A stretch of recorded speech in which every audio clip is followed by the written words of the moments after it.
ආයුබෝවන් නිමහුණු දවසේ සත්‍ය සියතින් දකින්න එකතු වන්න සියත ටීවී ප්‍රධාන ප්‍රවෘත්ති විකාශය සමගින් මම හර්ෂ මුදන්නක ප්‍රථමයෙන් අවධානයේ ප්‍රධාන පුවත් සිරස් තල වෙත.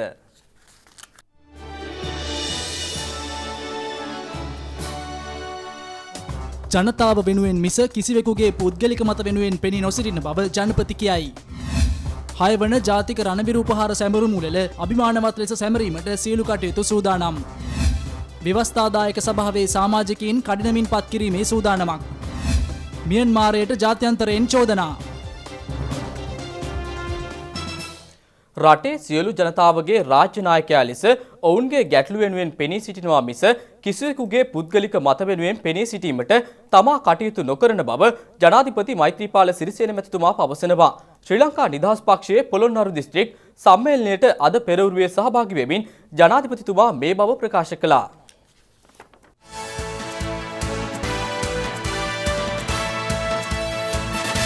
මේ රටේ ජනතාවට යහපත් අනාගතයක් උදා කිරීම වෙනුවෙන් පැහැදිලි වැඩපිළිවෙලක් පසුගිය මාස 4 තුල නව රජය රට තුල ගෙන ගිය බවද පැවසු ජනාධිපතිතුමා ඉදිරියටද ජනතාව වෙනුවෙන්ම වූ ජනතාවාදී වැඩපිළිවෙලක් ක්‍රියාත්මක කරමින් සියලු ජනතාවට යහපත් රටක් ගොඩනගා දීමට කැපවන බවද අවධාරණය කළා. විධායක ජනාධිපති ධූරයේ අසීමිත බලතල ඉවත් කරමින් වසර 37ක් මේ රටේ ජනතාව ඉල්ලා සිටි දේශපාලන වෙනස ලබා දීමට මෙන්ම ශ්‍රී ලංකා නිදහස් පක්ෂයේ සියලු රාජනායකයින්ගේ සටන් පාට අවසන් කිරීමටද තමා කටයුතු කළ බවද සමුළු අමතමින් ජනාධිපතිතුමා වැඩිදුරටත් ප්‍රකාශ කළා. මේ අවස්ථාව සඳහා විපක්ෂ නායක නිමල් සිරිපාල් ද සිල්වා, ශ්‍රී ලංකා නිදහස් පක්ෂයේ මහලේකම් අනුර ප්‍රියදර්ශන යාපා, උතුරු මැද පළාත් ප්‍රධාන අමාත්‍ය පේෂල ජයරත්න, පාර්ලිමේන්තු මන්ත්‍රීවරුන් වන සුසිල් ප්‍රේමජයන්ත, සිරිපාල ගම්ලත්, චන්ද්‍රසිරි සූර්යාරච්චි, රෝෂාන් රණසිංහ යන මහත්වරුන්ද, පොළොන්නරුව දිස්ත්‍රික්කයේ නියෝජනය කරන මැති ඇමතිවරුන්ද, පළාත් සභා, ප්‍රාදේශීය සභා සහ නාගරික මන්ත්‍රීවරුන් ඇතුළු නියෝජිත පිරිසක් මීට එක්ව සිටියා. දේශපාලනයේ සදාකාලික මිතුරන්ද නැත, සදාකාලික සතුරන්ද නැත. දේශපාලනය කියන එක එකතැන පල් වෙන දෙයක් නෙවෙයි. දේශපාලනය කරන්නේ සත්තු නෙවෙයි. දේශපාලනය කරන්නේ මිනිස්සු. සත්තු බැඳලා දාපුවාම කූඩුවක් ඇතුලේ ඒ කූඩුවට වෙලා සත්තු ඉන්නවා. මිනිස්සු බැඳලා කූඩුව ඇතුලේ දාන්න බෑ. කූඩුව ඇතුලට දැම්මොත් කූඩු කඩාගෙන මිනිස්සු එළියට එනවා. කූඩුවට දාපු මිනිස්සුන්ට විරුද්ධව. ඒක මුළු මානව ඉතිහාසයේ මුළු ලෝක ඉතිහාසයේ මිනිස්සු ඉස්සරහට ඇවිල්ලා තියෙන්නේ එහෙමයි. අවුරුදු 37ක් ශ්‍රී ලංකා නිදහස් පක්ෂයේ නායකයෝ අරගෙන ආපු කොඩියක් තිබුණා, සටන් පාටයක් තිබුණා. ඒ සටන් පාටේ එතනින් අවසන් කරන්න මං ආණ්ඩුවෙන් එළියට බැස්සේ. මට උවමනාවක් තිබුණා මේ රටේ මිනිස්සුන්ගේ නිදහස හා ප්‍රජාතන්ත්‍රවාදය සහතික කරන්න. 78 ව්‍යවස්ථාවෙන් හැදිච්ච විධායක ජනාධිපති ක්‍රමය 18 වෙනි සංශෝධනයේ රාජාණ්ඩුවක් හදපු ව්‍යවස්ථාව වෙනස් කළා. මේ රටේ මිනිස්සුන්ට යහපාලනයක් ඇති කරන්න. ගෙවී ගිය මාස 4 මේ රටේ පැහැදිලි පරිවර්තනයක් වෙනසක් රටේ ජනතාවට සහ මුළු ලෝකේ ජනතාවට පෙන්වලා තියෙනවා. ලෝකේ අද කිසිම රටක් රාජ්‍යයක් ලංකාව සමග අමනාපයක් නැහැ. ලෝකේ දෙකට බෙදිච්ච බෙදපු අපේ රට නැවත ලෝකේ එකතු කරුවේ ජනවාරි 8 වෙනිදා මගේ ජයග්‍රහණයෙන් පස්සේ කිසිම හතුරෙක් මේ රටට නැතුව ලෝකේ. මේ ප්‍රාදේශීය සභාවල නිල කාලේ අවසන් වුණා කියලා හිතන් මට දොස් කියනවා, චෝදනා කරනවා. ප්‍රාදේශීය සභාවල නිල කාලයේ තිබෙද්දී විසිරුවා හැරියනම් වැරදි. ප්‍රාදේශ සභාවක නිල කාලේ අවුරුදු 4යි.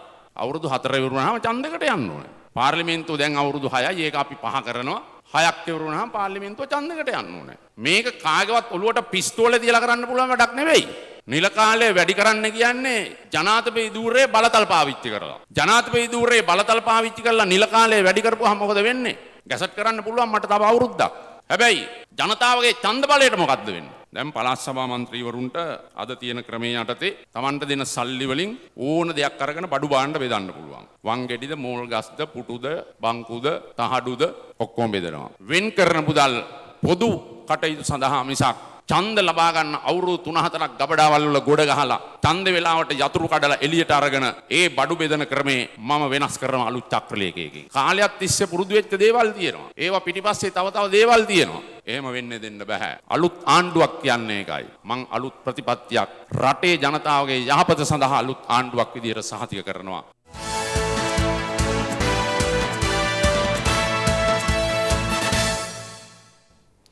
ජාතික රණවිරු සැමරුම් පෙළපාලිය පිළිබඳව යුද හමුදාපති ලුතිනර් ජෙනරාල් ක්‍රිෂාන්ත ද සිල්වා මහතා අද ප්‍රකාශයක් සිදු කළා. ඒ යුද හමුදා මුලස්ථානයේදී ශ්‍රී ලංකා යුද හමුදාව මෙවර ජාතික රණවිරු උපහාර සැමරුමට එක්වන්නේ මහත් අභිමානයයි. රටක ගෞරවය අභිමානය පිළිබඳ සංකේතයක් ලෙස තමයි යුද හමුදාව හඳුන්වන්න පුළුවන්.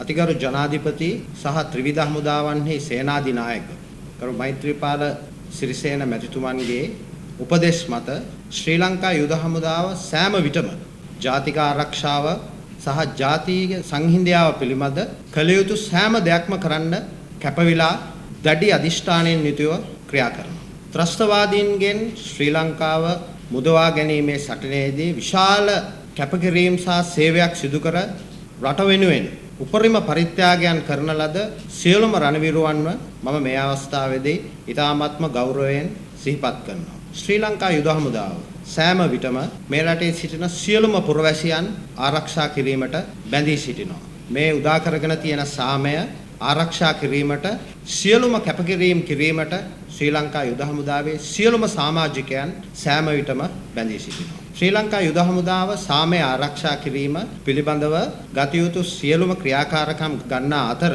ශ්‍රී ලංකාවේ පමණක් නොවේ අන්තර්ජාතික ලෙසත් සාම සාධක කටයුතු සඳහා දිගින් දිගටම සහභාගී වුණා. එක්සත් ජාතීන්ගේ සාම සාධක රාජකාරී සඳහා සහභාගී වීමත් ඒ අතරම මෑත කාලයේදී නේපාලයේ සිදු වූ ඒ අවාසනාවන්ත භූමිකම්පා සිදුවෙච්ච ඛේදවාචකයේදී ක්‍රියා කර ආකාරයත් මේවට හොඳම උදාහරණයක්. ඒ වගේම ශ්‍රී ලංකා යුද හමුදාව දෙවන ලෝක යුද්ධයේ සිට මේ දක්වා සෑම අවස්ථාවකදීම ක්‍රියා කරේ සාමය වෙනුවෙන්. ශ්‍රී ලංකාවේ මේ උදා වෙලා තියෙන සාමය රැක ගැනීමට යුද හමුදාපති ලෙසත් මා යටතේ තියෙන සියලුම නිලධාරීන් සහ සෙසුනිලියුණොත් සෑම විටම ගත හැකි සෑම පියවරක්ම ගන්නා බව මම ඉතාමත්ම පැහැදිලිව මේ අවස්ථාවේදී සඳහන් කිරීමට කැමැතියි.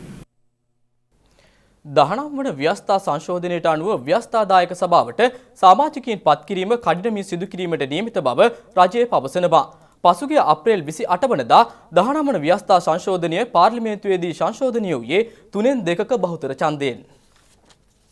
19 වන ආණ්ඩුක්‍රම ව්‍යවස්ථාව ක්‍රියාත්මක වීමත් සමග එහි ඇතුළත් ව්‍යවස්ථාදායක සභාව පත් කළ යුතු වනවා. ව්‍යවස්ථාදායක සභාවේ මුළු සමාජිකයන් ගණන 10ක්. කතානායකවරයා, අග්‍රාමාත්‍යවරයා සහ විපක්ෂ නායකවරයා ව්‍යවස්ථාදායක සභාවට නිල බලයෙන් පත්වනවා. ඉන් අනතුරුව අග්‍රාමාත්‍යවරයා සහ විපක්ෂ නායකවරයා සාකච්ඡා කර තවත් සමාජිකයන් 5 දෙනෙකුගේ නම් කතානායකවරයා වෙත යොමු කළ යුතුයි. එක් සමාජිකයෙක් ජනාධිපතිවරයා විසින් නම් කරන අතර සුළු පක්ෂ සඳහා සමාජිකයෙකු නම් කිරීමට අවසර තිබෙනවා.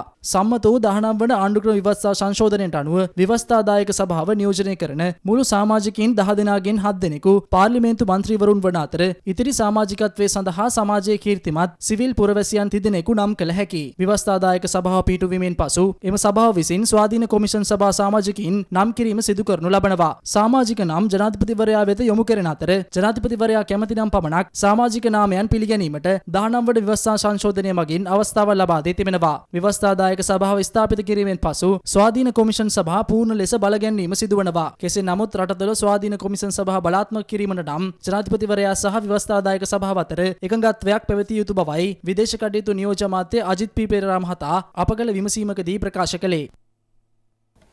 සංවර්ධන උත්සව සහ මුදල් නාස්ති කිරීමේ සංකල්පය අලුත් රජය විසින් නතර කරන බව විදේශ රැකියා අමාත්‍ය නීතිඥ තලතා අතුකෝරළ මහත්මිය පවසනවා. රත්නපුර දිස්ත්‍රික්කයේ නිවිතිගල ආසනයේ දොරින් දොරට ගමින් ගමට වැඩසටහන ආරම්භ කරමින් අමාත්‍යවරිය මේ අදහස් පළ කළා. දොරින් දොරට ගමින් ගමට වැඩසටහන රත්නපුර දිස්ත්‍රික්කයේ නිවිතිගල ආසනයෙන් පසුගියදා විදේශ රැකියා අමාත්‍ය ගරු තලතා අතුකෝරළ මැතිණියගේ ප්‍රධානත්වයෙන් ආරම්භ වුණා.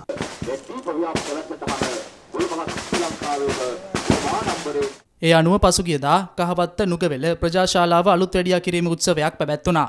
බෝඩ් එකට විතරක් සීමා වෙච්ච යුගයක් මේ රටේ තිබුණා. මේ වැඩපිළිවෙල තුල බෝඩ් එකකට කවුරු හරි සීමා වෙන්න උත්සාහ කරනවා නම් අපි ජනතා සේවකයින් හැටියට ලැජ්ජා වෙනවා විතරක් නෙමෙයි අපිට සිද්ධ වෙනවා ඒ බෝඩ් එක ආපහු ඉක්මනට ගලවලා ගෙදර අරින්න. අපේ ගෙදර ඉස්සරහා ගෙදරට හැරෙන තැන පහ පාරේ අඩි 100කට වැඩිය ලක්ෂ ගණනාවක් මට හිතන විදිහට නම් ලක්ෂ 18ක් කොහෙද වියදම් කරලා ලොකු බෝඩ් එකක් ගහලා තියෙනවා අධි තාක්ෂණයෙන් ගුවන් යාන ඉන්ධන ලබාගත හැකි මත්තල ගුවන් තොටුපළෙන් කියලා. ඉතින් හැමදාම මම යනකොට හන්දිය අපේ ළමයින්ගෙන් අහනවා මේ පැත්තේ ප්ලේන් එකක් ගියාද කියලා. මොකද මේ වගේ බෝඩ් එකක් ගැහුවොත් එක්කෝ ප්ලේන් පාරේ යන්න ඕනේ. එහෙම නැත්නම් අහස් යන්ත්‍රාවක් උඩ යනකොට පල්ලෙහා පයිලට්ට පේන්න ඕනේ මේ බෝඩ් එක. ඇයි මේ තෙල් ගහන්නේ එහෙමයි කියලා දැනගන්න. මේක කොච්චර රටේ මිනිස්සු දැනගත්තත් අද මත්තර ගුවන්තොටුපළ වහන තත්වයක් ඇති වෙලා තියෙනවා. අපේ ගරු අගමැතිතුමා විශාල උත්සාහයක් ගන්නවා. විශේෂයෙන්ම විදේශ රැකියා ඇමතිවරිය හැටියට මටත් දැනුවත් කරලා තියෙනවා. විදේශගත වෙන ශ්‍රමිකයෝ මත්තරින් ගෙනියන්න පිටරට විශේෂයෙන් මැදපෙරදිග ගුවන් සමාගම් එක්ක කතා කරලා මැදපෙරදිග ගුවන් සමාගම් අඩු ගානේ සතියකට දෙකක්වත් මත්තලට එන්න ගොඩබස්ස ගන්න වැඩපිළිවෙලක් හරිගස්සන්න පුළුවන්ද කියලා. බලන්න අද ගුවන්තොටුපළක් හදන්න ගත්ත ණයවලට ගෙවන්නේ කවුද? ගෙවන්නේ අපි ඕගොල්ලෝ අපි සියලු දෙනාම ගෙවනවා. අපි තමයි ගෙවන්නේ. මෙතන ඉන්න හැම පුද්ගලයෙක්ම ජනවාරි 8 වෙනිදා වෙනකොට ලෝකෙට 4,20,000ක් ණයයි. ඒ ණය තමයි රටේ ඔය ගුවන්තොටුපළ වල හදන්න, වරායවල් හදන්න, අධිවේගී මාර්ග හදන්න. එහෙම නැත්නම් පාරවල් කාපට් කරන්න කියලා ගත්ත ණයවල පොලිය ඒ 4,20,000 තුල තියෙනවා. ඒ කාලේ හිටිය රාජ්‍ය පාලකයෝ එක පුද්ගලයෙකුට තියෙන වරප්‍රසාද පවුලේ සියලු දෙනාටම ලබා දුන්නාම ඒ වරප්‍රසාද ලබා දෙන්න වියදම් කරපු මුදල් නාස්තිය ඔය 4,20,000 තුල තියෙනවා. ඒ විතරක් නෙමෙයි රජයේ සේවය තුල ඇතිවෙච්ච ඒ දරා ගන්න බැරි වියදම රාජ්‍ය සේවය තුල වැටුප් විතරක් නෙමෙයි අනිත් ඒවා වුණත් ඔය 4,20,000 තුල තියෙනවා. අල්ලස්සෝ දූෂණ චෝදනා විමර්ශන කොමිසම් සභාවේ කොමසාරුස්වරයෙකු වන එල්.කේ. විමලචන්ද්‍ර මහතා සිය ධූරයෙන් ඉල්ලා අසුණා. සම්මත වූ 19 වන ව්‍යවස්ථා සංශෝධනය ක්‍රියාත්මක කිරීමට නියමිත නව කොමිසම් සභා පත් කිරීමට ඉඩ සලස්වමින් ඒ මහතා සිය ධූරයෙන් ඉල්ලා අස්වී ඇතැයි එම කොමිසමේ අධ්‍යක්ෂක ජෙනරාල්වරිය පවසනවා. සම්මත වූ 19 වන ව්‍යවස්ථා සංශෝධන ක්‍රියාත්මක කිරීමට නියමිත නව කොමිසම් සභා පත් කිරීමට ඉඩ සලසා දෙමින් ඒ මහතා ඉල්ලා අස්වීමට හේතු වී ඇති බව දිල්රුක්ෂි ඩයස් මහත්මිය පවසනවා. කෙසේ වෙතත් 19 වන ව්‍යවස්ථා සංශෝධනයෙන් අන්තර්කාලීන ප්‍රතිපාදන තිබේ නම් අල්ලස්සෝ දූෂණ චෝදනා විමර්ශන කොමිසම් සභාව නව කොමිසමක් පත් කරන තෙක් ක්‍රියාත්මක විය හැකි බවද ඒ මහත්මිය අවධාරණය කරනවා. මේ හේතුවෙන් කොමසාරිස්වරයෙකු ඉල්ලා අසූ පමණින් අදාළ කොමිෂන් සභාව අක්‍රිය නොවන බවද ඇය පෙන්වා දෙනවා. 19 වන ව්‍යවස්ථා සංශෝධනයෙන් මේ වන තෙක් නිල පිටපතක් තමන් වෙත නොලැබී ඇති බැවින් කොමසාරිස්වරුන්ගේ නෛතික තත්ත්වය පිළිබඳව කිසිවක් කිව නොහැකි බවත් දැනට පවතින කොමිසම විධානයක් මාර්ගයෙන් ආරම්භ කර ඇති විමර්ශන කටයුතු තවදුරටත් කරගෙන යා හැකි බවත් අධ්‍යක්ෂ ජෙනරාල්වරිය සඳහන් කළා. නමුත් නව විමර්ශන කටයුතු ආරම්භ කළ නොහැකි බවත් එනමුත් මහජනතාවගේ පැමිණිලි බාරගත හැකි බවත් ඒ මහත්මිය පවසනවා. දැනට පවතින කොමිසම් සභාවේ විධානයකින් පසුව ආරම්භ කර ඇති විමර්ශන ඉදිරියට පවත්වාගෙන යා හැකි බවත් නමුත් ඒ සඳහා නඩු පෙවරිය නොහැකි බවත් ඇය වැඩිදුරටත් සඳහන් කළා. ප්‍රධාන ඉල්ලීම් 10ක් මුල් කර ගනිමින් හෙට සිට රෝහල් සේවක වර්ජනයක් ක්‍රියාත්මක කිරීමට සමස්ත ලංකා සුව සේවා සංගමය මගින් තීරණය කර තිබෙනවා. කොළඹ පිහිටි සුව සේවා සංගම් මුලස්ථානයේ අද පැවති මාධ්‍ය හමුවකදී එම සංගමේ සභාපති සමන්ත කෝරළයාරච්චි මහතා පවසා සිටියේ එළඹෙන සතියේ දිවයින පුරා රජයේ රෝහල් වල පැය 4ක වැඩ වර්ජනයක් සිදු කිරීමට නියමිත බවයි.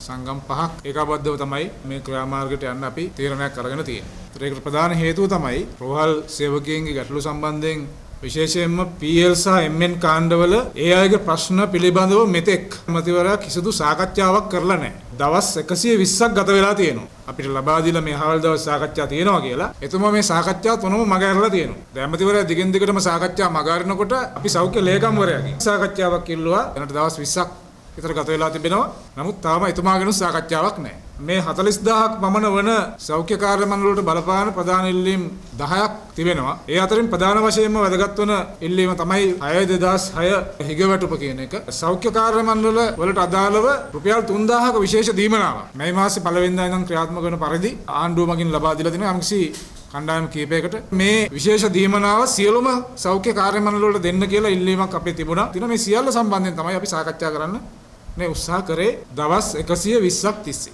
අපේ ක්‍රියාමාර්ගය තමයි හෙට සිට සතියක් පුරා ලංකාවේ සියලුම මධ්‍යම රජයේ රෝහල් වල අපි වැඩවර්ජනයක් දියත් කරනවා. පැය 4ක වැඩවර්ජනය. උදෑසන 8 ඉඳන් දවල් 12 වෙනකම්. ඒක සියලුම සෞඛ්‍ය කාර්ය මණ්ඩල PL සහ MN කාණ්ඩ වලට අයිති කාර්ය මණ්ඩල සේවක ශ්‍රේණි 30කට ආසන්න ප්‍රමාණයක් මේ වැඩවර්ජනයට සම්බන්ධ වෙනවා. මේක අපි ආරම්භ කරන්නේ හෙට කළුබෝවිල රෝහලෙන් සහ කාසල් රෝහලෙන්.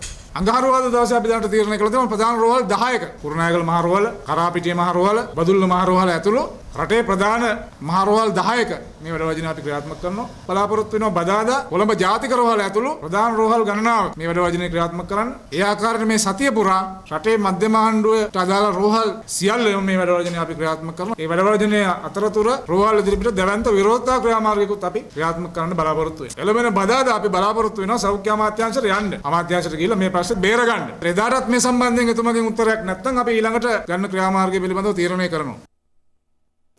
වයලින් වාදනයේ ප්‍රමුඛතම වාදකයෙකු ලෙස රසික හදවත් අමන්දානන්දයට පත් කළ රුවන් වීරසේකර නම් වූ සොඳුරු වාදකයා මේ වන විට කොළඹ ජාතික රෝහලේ අසාධ්‍ය තත්ත්වයේ ප්‍රතිකාර ලබමින් සිටිනවා. ඒ දිවැඩියා රෝගී තත්ත්වයක් හේතුවෙන් ඇති වූ සිහි මුර්ජා වීමේ තත්ත්වයක් හමුවේ.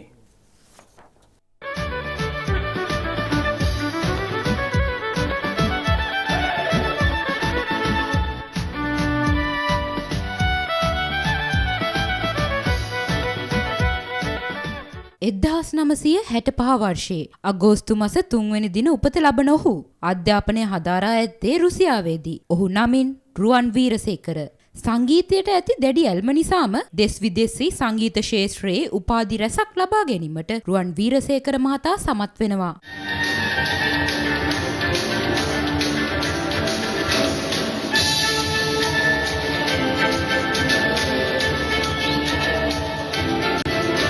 වයලින් වාදනයේලා අති විශිෂ්ට දක්ෂයෙකු වන රුවන් වීරසේකර මහතා ඔහුගේ ප්‍රතිභාවපූර්ණ හඬ පෞරුෂය හරහා ඇතැම් ගීතවලටද දායකත්වය ලබා දී තිබෙනවා.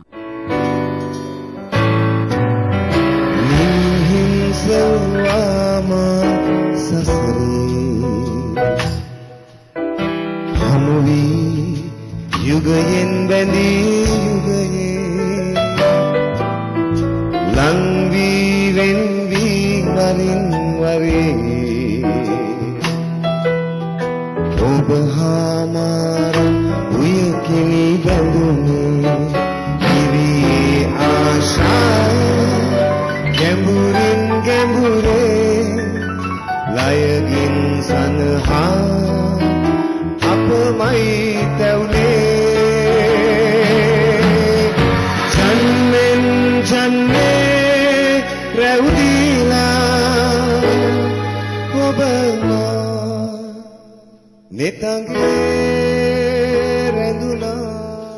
වයලීනය හා මිතුරු රුවන් වීරසේකර නම් වූ සොඳුරු වාදකයා මේ වන විට කොළඹ ජාතික රෝහලේ ගිලන් ඇඳක් මත අසාධ්‍ය තත්ත්වයෙන් ප්‍රතිකාර ලබමින් සිටිනවා. තවමත් තරුණ අවදියේ පසුවන ඒ මහතා මේ වන විට දියවැඩියාව නම් රෝගී තත්ත්වයේ හේතුවෙන් සිහිමුර්ජා තත්ත්වයට පත්ව දැනට මාස 1කමාරකට ආසන්න කාලයක් ගතව තිබෙනවා. රුවන් වීරසේකර මහත්මයා දැඩි රෝගී තත්ත්වයකින් තමයි ශ්‍රී ජයවර්ධනපුර රෝහලට ඇතුළත් කරලා තියෙන්නේ. එහිදී ඔහු දැඩි ප්‍රතිකාර වලට ලක් වෙලා තියෙනවා. අපිට දැනගන්න තියෙන ආකාරයට වැඩිපුර වැරදීමෙන් ඉන්සියුලින් භාවිතා කිරීම නිසා කියලා තමයි අපිට දැනගන්න ලැබිලා තියෙන්නේ. ඒ තත්ත්වය තුළ ඔහුට ඇති වුණු හයිපෝග්ලයිසීමියා කියන තත්ත්වය කෝමා සිහිසුන් තත්ත්වයකට ඔහු ඉක්මනින්ම පත් වෙලා තියෙනවා. ඒ තත්ත්වයට තමයි දැනටත් ප්‍රතිකාර කරමින් යන්නේ. දැනට ශ්‍රී ලංකා ජාතික රෝහලේ වෛද්‍ය වාට්ටුවක ඔහු ප්‍රතිකාර ලබනවා. ඔහුගේ තත්ත්වය පෙරට වඩා සුළු වශයෙන් දියුණු වෙලා තියෙනවා. දැනටත් ඔහු වෛද්‍යවරුන් කිහිප දෙනෙකුට යොමු කරමින් ඔහුගේ තත්ත්වය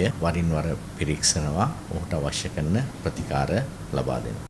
වයලීනයෙන් රසික හදවත් අමන්දානන්දයට පත් කළ සොඳුරු වාදකයාණෙනි, ඔබට සියත ටීවී අපි ඉක්මන් සුවය ප්‍රාර්ථනා කරන්නෙමු.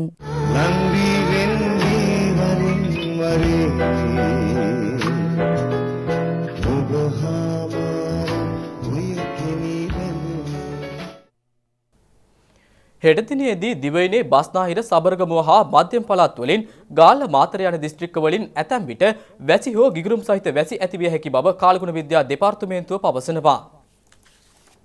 හෙට දවසේදී දිවයිනේ බස්නාහිර සබරගමුව හා මධ්‍යම පළාත් වලින් ගාල්ල සහ මාතර දිස්ත්‍රික්ක වලින් ඇතැම් විට තනින් තැන වැසි ඇතිවන අතර අපර භාගයේදී හෝ රාත්‍රී කාලයේදී ඇතැම් විට තනින් තැන ගිගුරුම් සහිත වැසි ඇතිවීමේ හැකියාවක් පවතින බවයි එම දෙපාර්තමේන්තුව පවසන්නේ. ඊට අමතරව දිවයින හරහා විශේෂයෙන් කඳුකර ප්‍රදේශවල සහ අවට මුහුදු ප්‍රදේශවල තරමක් තද සුළං වාර්තා විය හැකි. ගිගුරුම් සහිත වැසි ඇතිවන විට එම ප්‍රදේශවල తాවකාලිකව තද සුළං ඇතිවිය හැකි. අකුණු මගින් සිදුවන අනතුරු අවම කර ගන්නා ලෙස එම දෙපාර්තමේන්තුව මහජනතාවගෙන් ඉල්ලා සිටිනවා. මීට අමතරව අතර දිවයින වටා මුහුදු ප්‍රදේශවල කාලගුණ අනාවැකිය මෙසේයි. යාපනයේ සිට කොළඹ සහ ගාල්ල හරහා හම්බන්තොට දක්වා වන මුහුදු ප්‍රදේශවල තනින් තැන වැසි ඇති විය හැකියි. දිවයින වටා මුහුදු ප්‍රදේශවල ස්ථාන කිහිපයක අපරභාගයේදී හෝ රාත්‍රී කාලයේදී වැසි හෝ ගිගුරුම් සහිත වැසි ඇතිවීමේ අවධානමක් පවතිනවා. සුළං නිරිත දෙසින් හමන අතර සුළඟේ වේගය පැයට කිලෝමීටර් 20ත් 40ත් අතර පවතිය හැකියි. කෙසේ වෙතත් ගිගුරුම් සහිත වැසි ඇතිවන විට එම ප්‍රදේශවල తాවකාලික තද සුළං ඇතිවිය හැකි බවයි කාලගුණ විද්‍යා දෙපාර්තමේන්තුව සඳහන් කළේ. එමෙන්ම හම්බන්තොට සිට පොතුවිල් දක්වා වන මුහුදු ප්‍රදේශය සහ පුත්තලම සිට මන්නාරම සහ කංකසන්තුරේ හරහා තිරිකුණාමලය දක්වා වන මුහුදු ප්‍රදේශවල සුළඟේ වේගය පැයට කිලෝමීටර් 50ත් 60ත් දක්වා ඉහළ යා හැකි බැවින් එම මුහුදු ප්‍රදේශ රළු වීමේ හැකියාවක් පවතිනවා. දිවයින වටා අවට සෙසු මුහුදු ප්‍රදේශ සාමාන්‍ය රළු විය හැකි බවයි කාලගුණ විද්‍යා දෙපාර්තමේන්තුව සඳහන් කළේ. දවසේ පුවත්පත් විපරම දැන්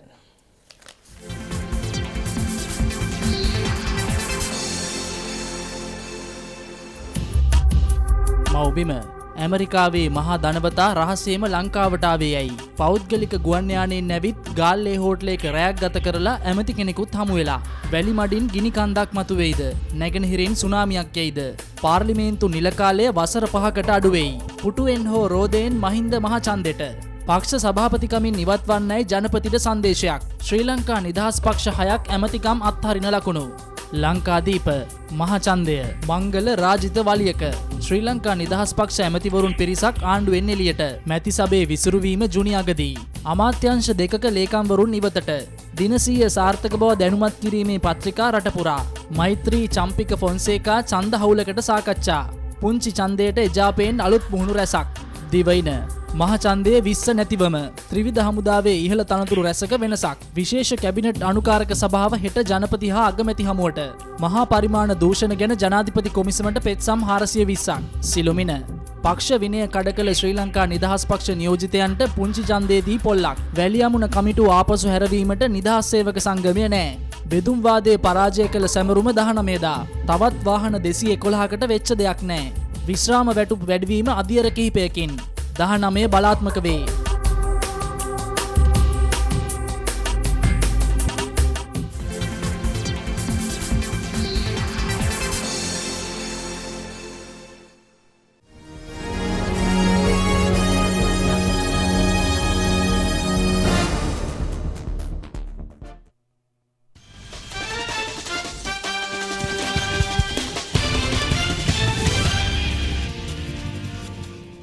ඇෆ්ගනිස්තානයේ කාබුල් ගුවන්තොටුපළ ඉලක්ක කර අද මෝටර රථ බෝම්බ ප්‍රහාරයක් එල්ල වුණා.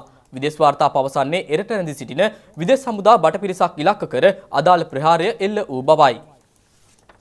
ඇෆ්ගනිස්තානයේ කාබූල් ගුවන් තොටුපළෙහි ප්‍රධාන පිවිසුමට ආසන්න මාර්ගයේ නවතා තිබූ මෝටර රථයක සවිකර තිබූ බෝම්බයක් මෙලෙස පුපුරා ගියා. විදේශ වාර්තා පවසන්නේ ගුවන් තොටුපළේ සිට ඒ ආසන්නයේ පිහිටි නේටෝ කඳවුර වෙත ගමන් කරමින් සිටි විදේශ හමුදා බටපිරිසක් රැගත් රථ පෙළක් ප්‍රහාරයේ ඉලක්කය වූ බවයි. ප්‍රහාරයෙන් බාල වයස්කාර ගැහැණු ළමුන් දෙදෙනෙකු හා කුඩා දරුවෙකු ජීවිතක්ෂයට පත් වුණා. තුවාල ලැබූ තවත් සිවිල් වැසියන් 20 දෙනෙකු රෝහල් ගත කළ බවයි බලධාරීන් පවසන්නේ. ප්‍රහාරයේ වගකීම තලේබාන් සංවිධානය විසින් බාර ගනු ලැබුවා. අනවසර සංක්‍රමණිකයන්ගේ ගැටලුව සම්බන්ධයෙන් ජාත්‍යන්තරයෙන් තමන්ට එල්ලවන චෝදනා බාර නොගන්නා බව මියන්මාරය පවසනවා. මේ අතර අනවසර සංක්‍රමණිකයන් මාර්ගයෙන් IS තරන්කාමීන් යුරෝපයට ඇතුළු වෙමින් සිටින බවට ලිබියාව අද අනතුරු ඇඟවුවා. යුරෝපයට ඇතුළුවීමට උත්සාහ දරන අනවසර සංක්‍රමණිකයින් අතර සිටින බහුතරයක් මියන්මාරයේ හා බංග්ලාදේශයේ වෙසෙන රොහින්යා මුස්ලිම්වරුන් වනවා. උග්‍ර දරිද්‍රතාවය හා විවිධ වදහිංසාවන්ට ලක්වීම ඔවුන් අනවසර සංක්‍රමණිකයින් ලෙස යුරෝපයට පලා යාමට බලපා ඇති ප්‍රධාන හේතුවයි. එහෙත් දිනෙන් දින ඉහළ යන අනවසර සංක්‍රමණිකයින්ගේ අර්බුදය සම්බන්ධයෙන් වගකීමට සූදානම් නැතැයි මියන්මාර් ජනාධිපති කාර්යාලයේ ඉහළ පෙළේ නිලධාරියෙකු පවසනවා. ඒ අනුව අනවසර සංක්‍රමණිකයන්ගේ ගැටලුව පිළිබඳව සාකච්ඡා කිරීම සඳහා තායිලන්තයේ පැවැත්වීමට නියමිත විශේෂ සමුළුවට සහභාගී වනවාද නැන්ද යන වග සිය නායකයින් විසින් තවමත් තීරණය කර නැතැයි එම නිලධාරියා වැඩිදුරටත් පවසනවා. මේ අතර අනවසර සංක්‍රමණිකයින් ලෙස හුවා දක්වමින් මධ්‍යධරණී මුහුද හරහා IS තරන්කාමීන් යුරෝපයට පිටත් කර හැරීමට ඇතැම් ජාවාරම්කරුවන් විසින් ක්‍රියා කරමින් සිටින බව ලිබියාව අනාවරණය කළා. නීති විරෝධී යාත්‍රා තුළට අනවසර සංක්‍රමණිකයන් රැසක් ඇතුළු කරන ජාවාරම්කරුවන් IS තරන්කාමීන්ද දිලිදු සංක්‍රමණිකයින් ලෙස වෙස් ගන්වා යාත්‍රා තුළ සංගවා තබන බවයි ලිබියාව පවසන්නේ. අරාබි භාෂාව හසුරවන කතෝලික කන්‍යා සොහොයුරියන් දෙදෙනෙකු ප්‍රථම වරට සාන්තු දූරයට ඔසවා තැබුණා. ඒ පිළිබඳ තොරතුරු සමගින් ලොවට අපවත් කීපයක් කෙටියෙන්.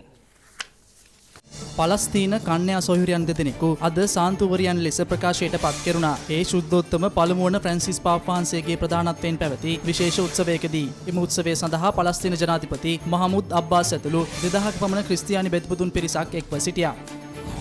අමරිකාවේ හිටපු ජනාධිපති බිල් ක්ලින්ටන්ගේ පවුලේ හා වත්මන් ජනාධිපති බරක් ඔබාමාගේ පවුලේ වත්කම් පිළිබඳව විදේශ මාධ්‍ය හරහා මේ දිනවල වැඩි වශයෙන් කතා බහට ලක්වනවා. නවතම වාර්තාවන්ට අනුව හිටපු ජනාධිපති ක්ලින්ටන් හා ඔහුගේ බිරිඳ පසුගිය වසර තුලදී උපයා ඇති ආදායම ඩොලර් මිලියන 25ක් වන විට ජනාධිපති ඔබාමාගේ පෞද්ගලික බැංකු ගිණුමේ පසුගිය වසරේ ශේෂ්‍ය වාර්තා වන්නේ ඩොලර් 1000ක් වැනි අඩු අගයකයි.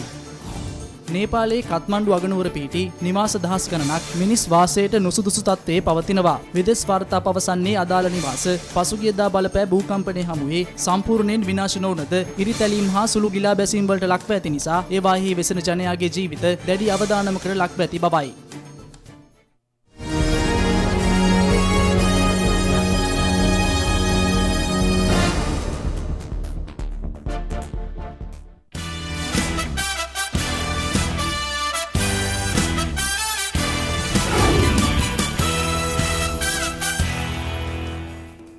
ස්පෝට් රවුන්ඩ් අප් දැන්. ශ්‍රී ජයවර්ධනපුර කෝට්ටේ මහනගර සභාව මගින් සංවිධානය කරනු ලැබූ වයස අවුරුදු 40න් ඉහළ නිහාල් ඉක්බාල් අභියෝගතා පාපන්දු තරග බාලාව මුරගස් මුල්ල ජනක රණවක ක්‍රීඩාංගණයේදී ඊයේ ආරම්භ වුණා.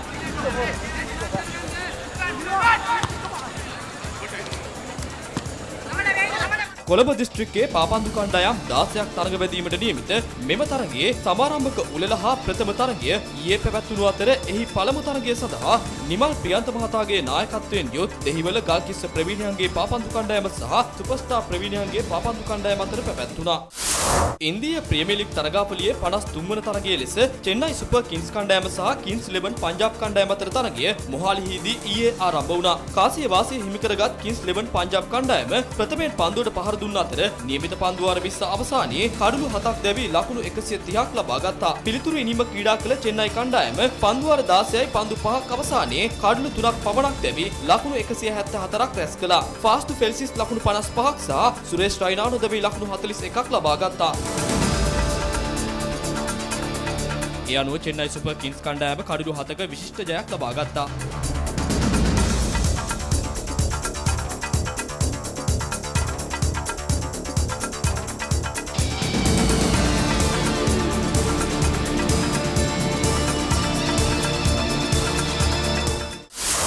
ඊයේ දිනේ පැවති දෙවන තරගයේ ලෙස රාජස්ථාන් රොයල් කණ්ඩායම සහ කොල්කතා නයිට් රයිඩර්ස් කණ්ඩායම අතර පැවැත්වුණා. කාසිය වාසිය හිමි කරගත් රාජස්ථාන් කණ්ඩායම ප්‍රථමයෙන් පන්දුවට පහර දුන්න අතර නියමිත පන්දු වාර 20 අවසානයේ කඩලු 6ක් පමණක් දැවි ලකුණු 199ක් රැස් කළා.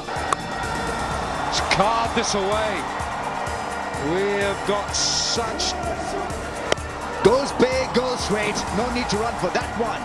Watson. අනෙක ඉනිමක් ක්‍රීඩා කළ ෂේන් වොට්සන් පන්දු 59කදී 6 පහර 5ක් සහ 4 පහර 9ක් සමගින් නොදැවි ලකුණු 104ක් ලබා ගත්තා. That's been pushed nicely as well, and we're going to have another boundary. Oh, he's lofted in. That's a handsome, glorious shot. ලකුණු 199ක ජයග්‍රාහී ඉලක්කයක් හඹා ගිය කොල්කතා කණ්ඩායමට පන්දු වාර 20 අවසානයේ කඩලු 9ක් දැවි ලබාගත හැකි වූයේ ලකුණු 190ක් පමණයි. චෙරිස් මෝරිස් කඩලු 4ක් විද දැමුවා. ඒ අනුව රාජස්ථාන් රොයල් කණ්ඩායම ලකුණු 9ක ජයක් ලබා ගැනීමට ඊයේ සමත් වුණා. At mid-off, Dhawal Kulkarni.